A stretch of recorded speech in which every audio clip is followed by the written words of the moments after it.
Banovi Studio.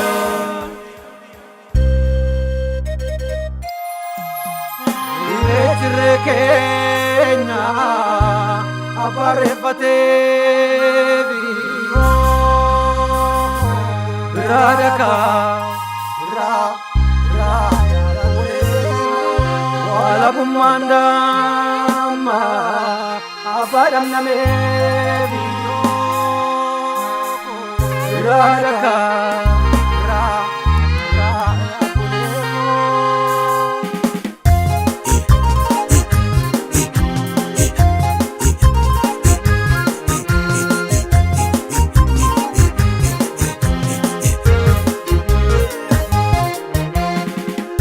Gadaa dhufee akkam taata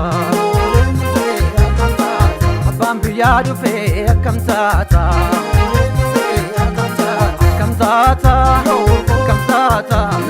reechi dhufee reen tokkummaa gadaatu dhufee bilisummaa mura finfinnee baatan sirbaa dhibbaa keenyatti maamnu jibbaa warra guulallee mirgaan gallee warra eekaa tokka bakakkaa ragalaanii teegadaanii rabeebee tufaa milkiin dhufaa harri gadaa dhufee akkam taata abbaan biyyaa dhufee akkam taata.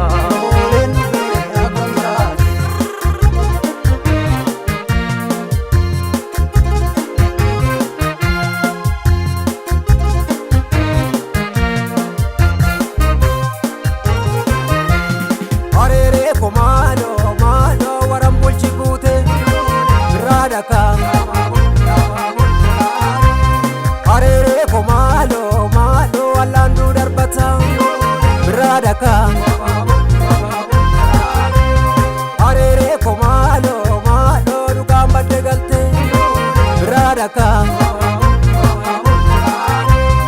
Arere komalo malo ayyaantu targata biradaka. Tokkummaan sabaa mee amma mungaa warri nu miite mee suma jirti niitika.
Gadani fadu fe babata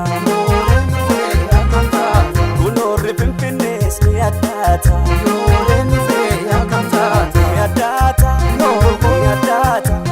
Malkatu burke Dalile amma Orun chalale Galata uma Kindebite Barri guduma Baradda tufa Recha nufa Nare ojecha Mirgana nufa Gagabate, Kivan Nufa, Galatawaka, Kaltuvan Nufa, Ranube, Fidefa, Abambal Kadufe, Mekam Tata,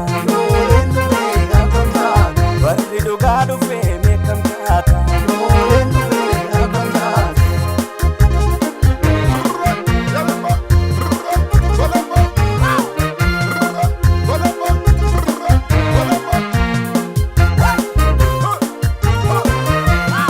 Arere komalo malo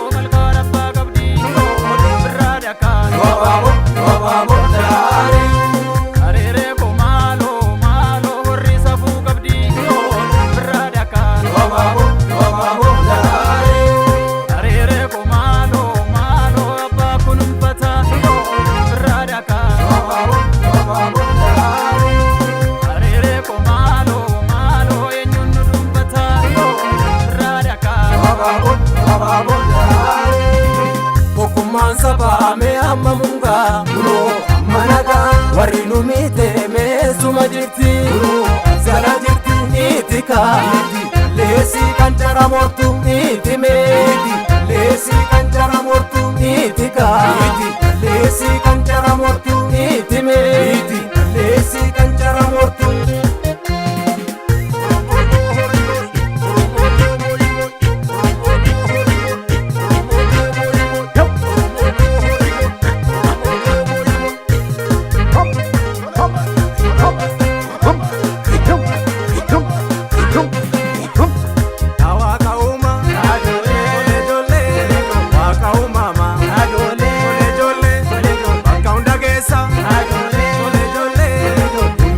Essa